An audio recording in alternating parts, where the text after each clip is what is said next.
You're juggling it all: work, family, decisions, expectations, 6 hats, maybe more every single day. But behind the scenes, your body is running on stress, and stress left unchecked will lead to illness. I'm Dr. Shami, an integrated family doctor, and this is 6 Hats, the podcast that helps you understand what stress is doing to your body and what you can do about it now. Hello, everyone. Welcome back to the 6 Hats podcast.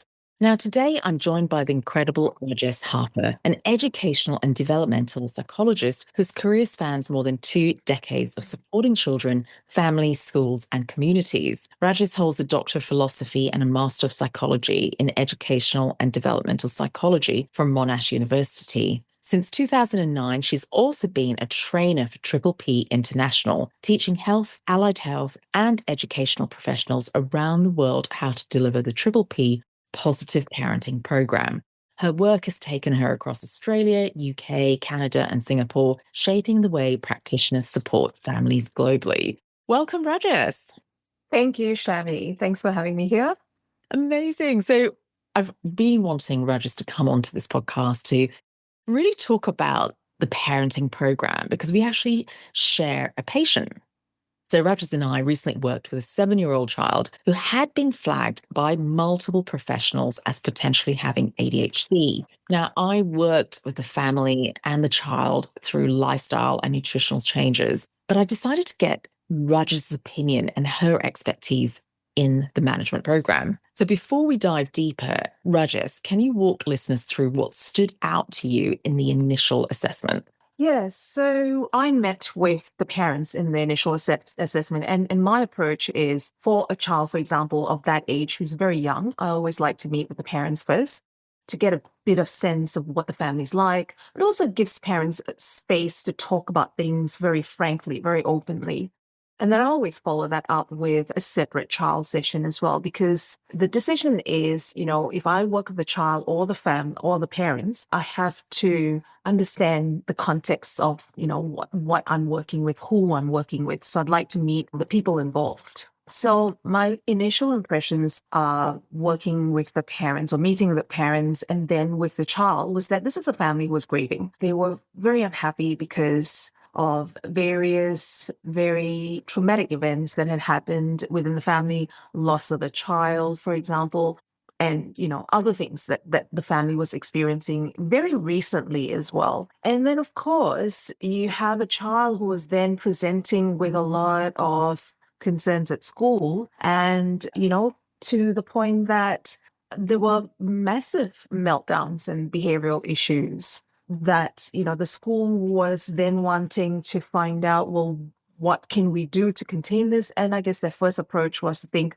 what's the diagnosis? So I guess that's what my initial impression was, that this family was actually, it was bigger than what was just happening, what the school was seeing in terms of a behavior issue. It was really what was happening to the whole family. And this was a family in grief. They were incredibly sad. Wow. Excellent. Excellent. So I want to go more into your approach because I'm really curious. What's your approach to addressing ADHD? Because I love how you mentioned you distinguish between meeting the ADHD criteria versus functional impairment. Yeah. So first of all, I wanted to highlight the fact that my role in this particular case was to come in to help the parents to improve family functioning. So the child had already had their own psychologist who was working on other things, other aspects. And so my role wasn't to go in with an assessment. The child had already had previous assessments done. The point was, what do we do with the information that we have? How do we actually improve functioning? So that was the point of view that I was coming in from. And so in terms of the ADHD, there were queries about whether this child had ADHD or not. The school had raised it. The other psychologists had raised it. Parents were wondering about it, but they were very worried about what the implications of diagnosis would be. And predominantly because there was some family history of extended family having ADHD, but also because they had not, over the years, been functioning well, even with the medical interventions that had been put in place. So these are parents who are seeing the long-term impact of that kind of biological or medical intervention, and they didn't want that for their child. And we also know that, as I mentioned, this is a family who was grieving. And from my talking with them, I also realized that there was a lot going on with the family, and it's very common with a lot of busy families. You have both parents who are working. There was a new baby as well. So there's a lot going on with this family. And understandably, a lot of routines were not in place. So there was not a lot of predictability within the household. And also because parents were really at a loss of what else to do, they would naturally, and they were also getting information from various sources about what was the right thing to do. They were trying something, it wasn't working, they were getting frustrated. And as most people, most humans would be, you have your daily things that you have to get through. You get frustrated when things can't get done and the family can't function. So I suppose my approach in this case was to how can I step in to help the family functioning, and also taking the approach that whatever the diagnosis is, we need to look at what the person is presenting with and where are the skills or strengths that are apparent within the child as well as the family, but also where are the gaps where we can actually step in and help. And what's the point of another diagnosis if we cannot actually help with the family's improvement in functioning? So I guess that's what the approach that I was taking. And also the other aspect of it is that a lot of people might need criteria for a particular diagnosis, but we also want to look at the other side of the equation, which we don't often do, and that is about functional impairments. So it's not just about meeting a diagnostic criteria, but everyone's going to be different in terms of the level of impairment that they have. And in this instance, what I found was that this was a child, once I met him, I realized that even he communicated. Initially, he was quite reticent. He was unwilling to engage, but that was because as I got to know him better, I realized that it was because he was surrounded by adults that were probably not very consistent, and he had stopped learning to trust them. So, for example, at home, if there's inconsistencies in follow-up of routines or instructions, and at school where he became the kind of outsider because of his behaviors and the reactions of other peers and teachers also. I think that what he had learned was that there was something that maybe he felt wasn't right with him, but he also had learned not to really trust the people around him because of the inconsistencies in their own behaviors. So, and he actually verbalized that, he felt that his parents were very, very sad. So you can just imagine a child who was experiencing that, that in his environment, people were sad.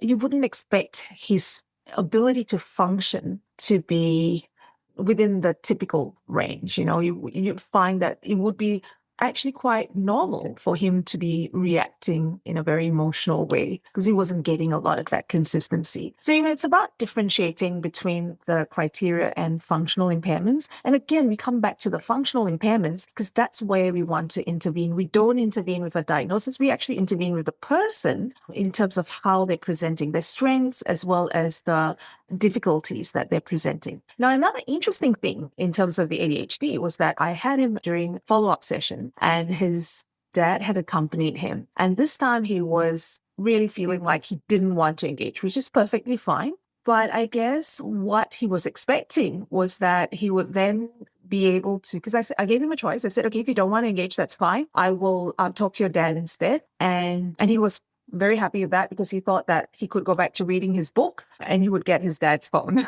But I said to him no, and I told the dad no as well. And dad was very supportive. And I had a conversation with dad with him, not in the room, but he also didn't have his things. And he was able to sit on his own for a good 20 minutes with absolutely nothing to entertain him without getting into any kind of trouble, without getting bored. After 20 minutes, I can understand anyone would get bored. Then he came into the room and he said that, I'd like to be in here. And I gave him a choice again. I said, would you like to stay in and then dad can step out? And he said, yes. And this time he was ready to engage. He was happy to talk and all that. So to me, again, if we talk about functional impairments, that seems really inconsistent with what we're saying ADHD is. We would not have been able to have a 7-year-old child be able to do that. And he was able to do that. He had the time to actually regulate his emotions, and he was fine. When he was ready to re-engage, he joined us again, and everything was fine. That was amazing. Do you know what I loved what you did? And it was a learning for me as well as a medical professional. Because what happens is we focus on the child, we focus on the patient, and it's all about the patient. Mm-hmm. What we may not be doing is looking around in their environment and looking at the parents, looking at who else they interact with. They could have so many multiple carers and what that environment is and how they emotionally co-regulating with their environment. And it was a big learning lesson for me because it's so easy to be narrow focused and go, what's wrong with him? What's wrong with him? How can we treat him? But in actual fact, the reason why I want to talk about this on the podcast is because we have to look at the environment. And I think you do that naturally as in your line of work. It's so important to look at that. And I really want more and more people to look at that environment and go, hold on a sec, this is a 7-year-old child. And he's noticing what the emotions are going through in his parents. And he is not co-regulating and he's reacting to that. And he does not know how to process emotions. Yes. Can I just say, adults may not know how to process emotion. Absolutely. Because we've not been taught. And this is something that we've got to learn how to emotionally regulate. Yeah. So we are expecting a 7-year-old child to emotionally regulate in an environment which is not currently regulated. Absolutely, that's right. And it's not set up for anyone to regulate. And, how do we expect a 7-year-old to do it when the adults in the environment were also struggling with Emotion. setting up well, first of all, setting up the environment, but also for them to regulate their own emotions. If it was so obvious for the child to see that was happening with his family, but also to see what was happening at school for him as well, that there was not maybe as much of a connection, understanding what he might have been going through. Absolutely. I want to move on to work with parents and what you've been doing with parents. So when you work with families, what are the most common things parents aren't doing? And it's not because they don't care. And I believe today parents are so confused and overwhelmed with with what's out there in terms of information. So I'd love your opinion on that, Rajes. Oh, well, okay. I'll raise 2 or 3 maybe most of the most common things that I notice. One of the most common things is consistency. So when parents decide that, there's something that they want to change in the family, or maybe a rule that they want to implement, it's really important to think through, not just, oh, I'd like my child to be doing this, but how is that actually going to play out in real time? And how am I going to make sure that in terms of implementation, it's going to create success? And so what tends to happen is that we might start off with wanting a rule to be implemented, but we don't really think through the whole way through. And so what then happens if initially it's successful, but then later on it's not successful anymore? Or what happens if it's not successful to begin with? Do we have a backup plan? And also, are we consistently applying the rule, but also are we consistently implementing the plan around making sure that the rule is successful? So, it's that consistency that's really important. It's a consistency between occasions. It's a consistency between environments. So, if that rule is important, are you consistently applying it at home as well as outside the home? If there's more than one caregiver or parent involved, are both parents being consistent about it? Are we consistently doing it from day to day? So that consistency is one of the things that I noticed that, parents do struggle with, or families do struggle with. The other thing is in terms of setting up clear boundaries. That's where it needs to be a predictable enough environment. We need to be very clear about what those boundaries are, and we need to be brave enough to see through those boundaries. So you need to have a rationale. So for example, if we're trying to protect a child from running across the road, we're very clear about the boundary. We want a child to stay safe. We want them to learn road safety first. And so it might be, if they're not yet at that developmental stage where they understand they need to look out for cars, they need to be careful around roads, then the boundary is that we're going to keep them close. We're going to hold their hand. For young enough children, they might be in prams. So we don't actually expect them to know their environment and survive in that environment. And we're very clear about those boundaries. But I think when it comes to more emotions or behaviors or, the less tangible things in terms of safety, we don't sometimes families can struggle with setting up those boundaries. Yeah, so that's another thing that I find that families do struggle with. And I guess the other thing as well is that families may not have, I guess it's related to the first two things, they may not have a real plan. And they might also be very confused with all the information that's out there of what is going to be helpful to their children and what might damage children. So they get a lot of conflicting information about it. And so some very, very good strategies become very much demonized because there's a lot of misunderstanding around how it's implemented, how do we use them, and what actually needs to happen first before we can use those strategies. So those are some of the things that I notice. I love that. So inconsistency is almost like, being consistent with, with your rules and your approach and setting those boundaries and certain strategies. And I think we have to mention the whole timeout. I can see where this is headed. Yes, timeout. Parents have mixed reviews about timeout. Is that right? Yes, absolutely. There's a lot of emotion around timeout. But what the research has told us for many, many, many, many years is that timeout, when it's implemented in the way that it was meant to be implemented, the way when it was developed through research, through understanding behaviors, understanding reinforcement, understanding things like emotional regulation, if it's implemented correctly and consistently and judiciously and in a calm way, it absolutely works, and it fits in with a parenting plan, so having, something to back you up when you need to. But you need to be very thoughtful about the way you implement timeout. And timeout should not be the first go-to strategy. There needs to be a lot of things in place in the environment already before we use timeout. It's our backup strategy, the last strategy that we go to. And it's usually to help a child to learn to self-regulate. And notice, Shami, that I use the term self-regulate because I think what we're very familiar with is co-regulate. And I say this to families I work with as well, that what we want the child to learn is to self-regulate, not just co-regulate, but to self-regulate. And the reason is the parents are not always going to be there. So the child needs to self-regulate. I'll give you an example, all right? So, when we teach children to feed themselves, dress themselves, go to the toilet, do we ever teach to co-dress them or co-feed them or co-toilet them? No, we don't, right? It's to teach them to become independent. So why is it when it comes to emotions, we feel the need to co-regulate rather than teaching children to self-regulate? It's still a developmental skill. And if we expect a child to be developmentally independent in all these other areas, then why wouldn't we want them to learn to be independent in terms of their emotions? We can't always be there for them. And how do you start that approach in terms of self-regulation?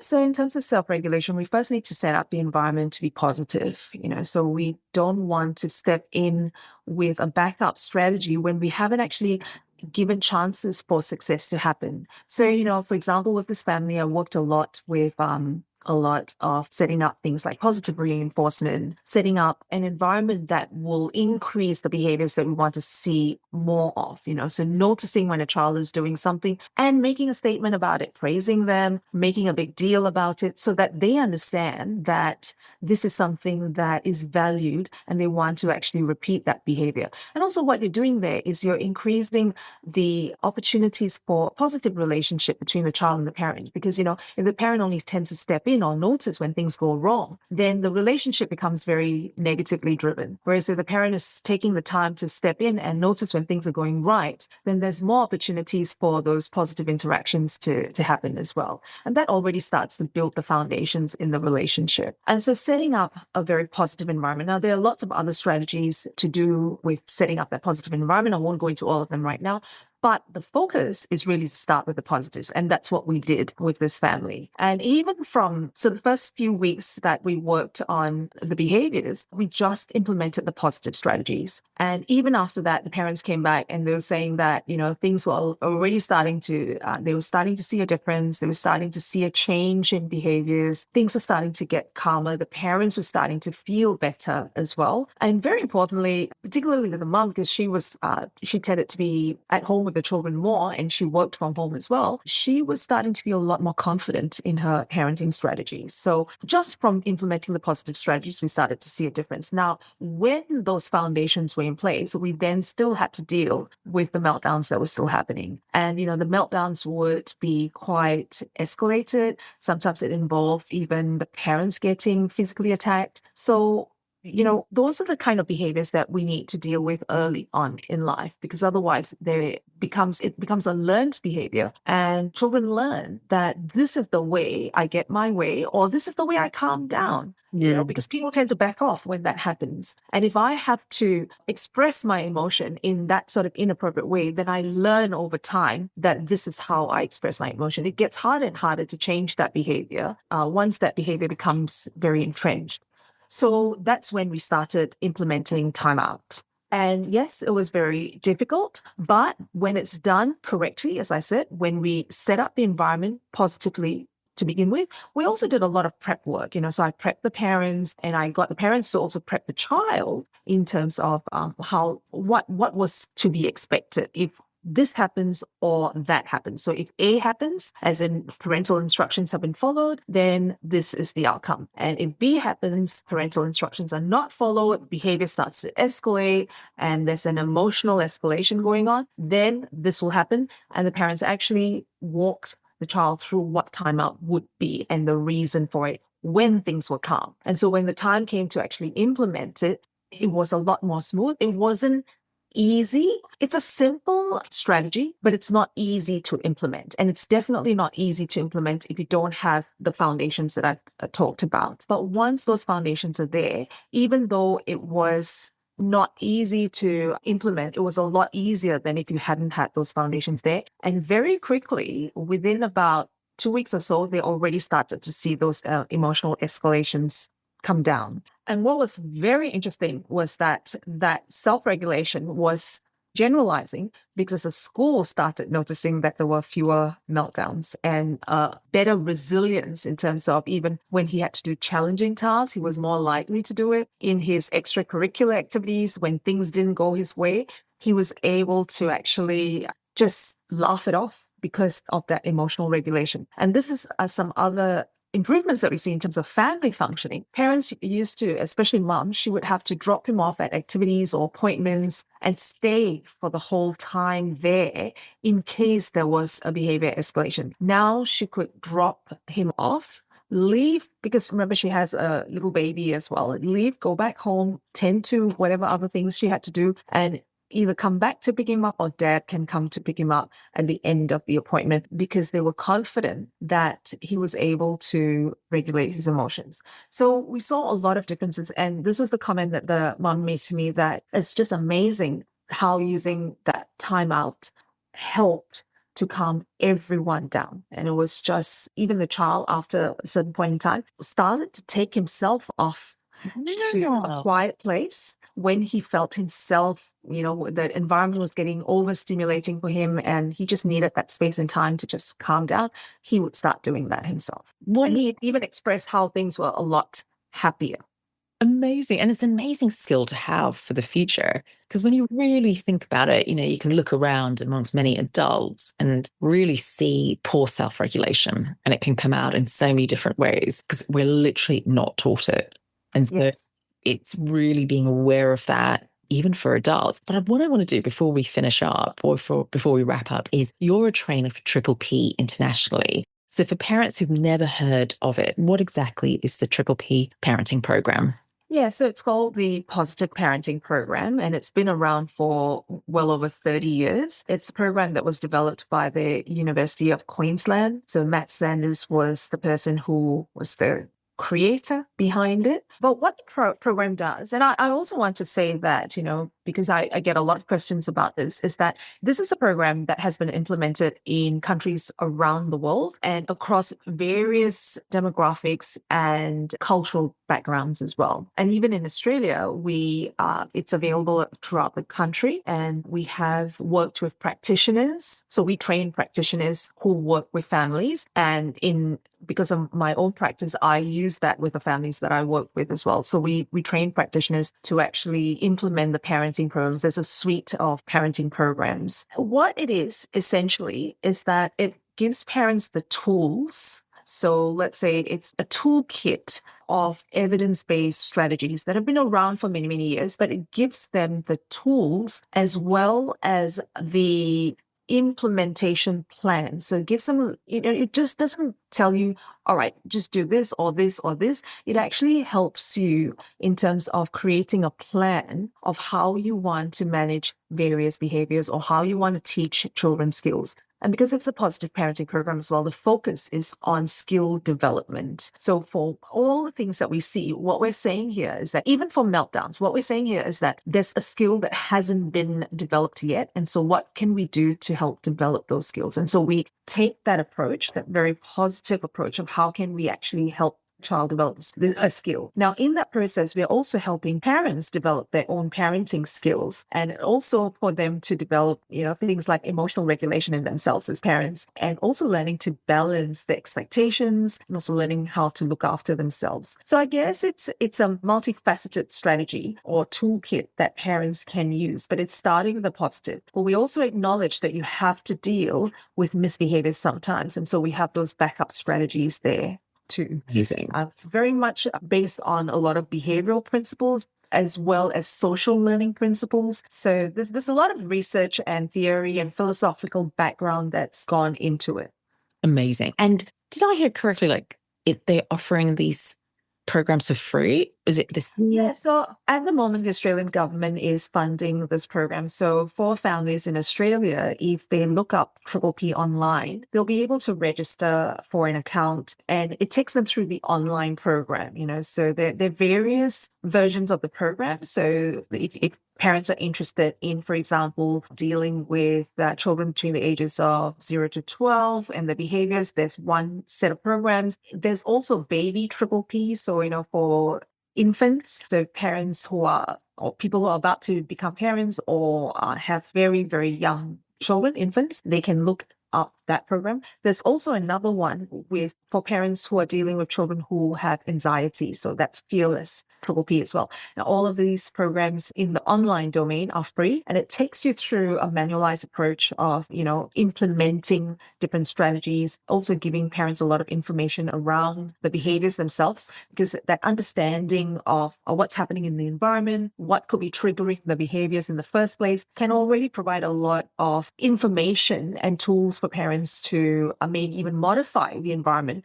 which then creates a change in the behaviors. So it's a very useful tool to go and look at in the first instance. And a lot of families will probably find that useful enough. And then for families who need further help, that's when they may want to look up practitioners who practice PPP, offer PPP as an adjunct to their self-learning tool. Amazing. Thank you so much for today, Rajes. It's been so insightful, and I hope you can help as many, many parents as possible. Thanks, Remy. Thanks for having me here. Thanks for listening to Six Hats, where it's all about progress, not perfection. If this episode spoke to you, don't wait, hit follow now, leave a quick review, and share it with someone who needs to hear it. Want to take your next step today? Download my ebook. The link is waiting in the show notes. And remember, this is general advice only. Always speak to your practitioner for anything medical. See you next time.